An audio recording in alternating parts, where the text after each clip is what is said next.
I first met Ron in June 1997 at the Newark Kit Car Show. This would have been 2 weeks after I registered my Locost for the road. I first heard about him in late 1996 when I saw on the local TV news that he had written a book on how to build a sports car for £250. As I had always fancied a 7-style car, I did a bit of detective work and found out that the book was due to be published by Haynes and that it was due out in a month or so. So a couple of copies were ordered, one for me and one for a work colleague, Alan Horton, who was also up for a challenge. He was a few months behind me in completing his car, having done a basic build. My car was on the road on the 12th of June 1997, and I found myself at the Newark Kit Show where I met Ron for the first time. He was there in one of the halls promoting the newly released book with a couple of cars his students had built. My car was the only other there. This was before Ron hit on the name Locost. He came up with that later in the year, if I remember correctly. Anyway, I got chatting to him and he was highly delighted to see my feeble effort to build a car from his book. We both agreed that my car must have been one of the very first built from the book. Yes, others had been built by his pupils, but that was before the book was published. I am in no way claiming that my car is the first built from the book, but there can't be many done before mine, as the book had only been out about 7 months. From that first meeting we formed a friendship which lasted right up to his sad passing. I have some very happy memories of Ron Champion and things at Locost, all made possible by Ron writing that book. One of the highlights has to be in the early days, when there were a few cars on the road. We had a get-together at Ron's house, with a barbecue in the garden and about 10 Locosts. It was one of those days that you don't get many of in a lifetime. A day that seemed to last forever, where the sun shone and everyone just chilled, enjoying the moment.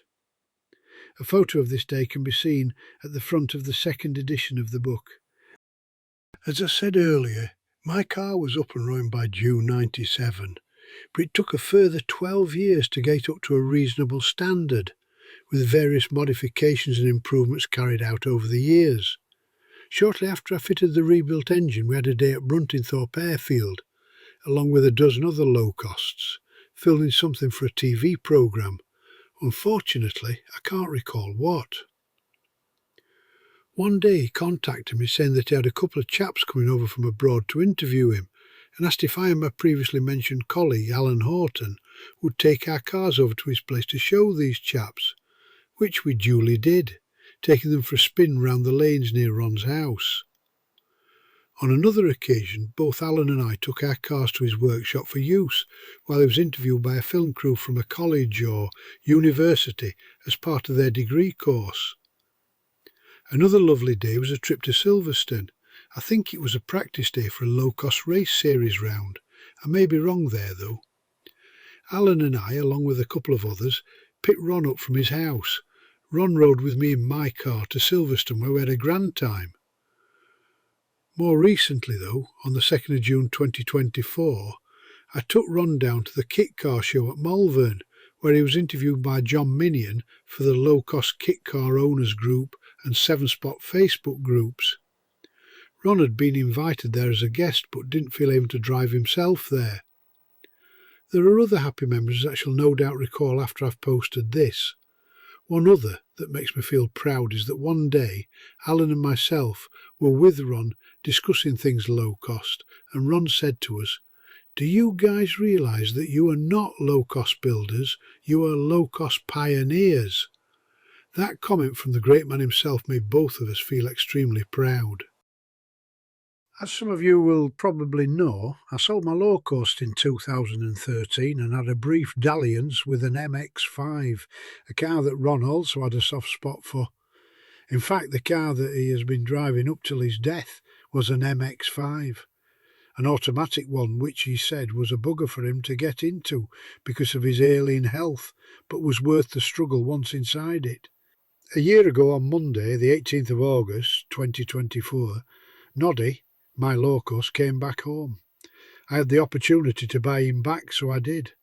I had the great pleasure of being able to take Ron for a ride round the Northamptonshire lanes on a sunny day late in 2024, something that he really enjoyed. It was a struggle to get him in and out, but we managed. I'm so pleased that we managed to pull this feat off, as I'm pretty sure that that would have been his last ride in a low cost. I did see him a couple of times after this, the last time being the 15th of July. It was obvious then that his health was deteriorating rapidly, very sad to see. However, his wonderful wife Mary was doing sterling work looking after him, as she did me on my visits with lovely cakes, etc. So, as you will have gathered, I have very fond memories of the legend that was Ron Champion, a fitting name for a man that was indeed a champion. I, and no doubt hundreds, if not thousands of people, will miss him, but have no fear. His memory will live on for many, many years because of that little book, Build Your Own Sports Car, for as little as £250. Oh, I wish that were the case. I honestly don't know how much I've spent, which is probably a good job. Rest in peace, old friend, and thank you for the book that changed the lives of hundreds of people. And most importantly, thank you for your friendship over the last 29 years.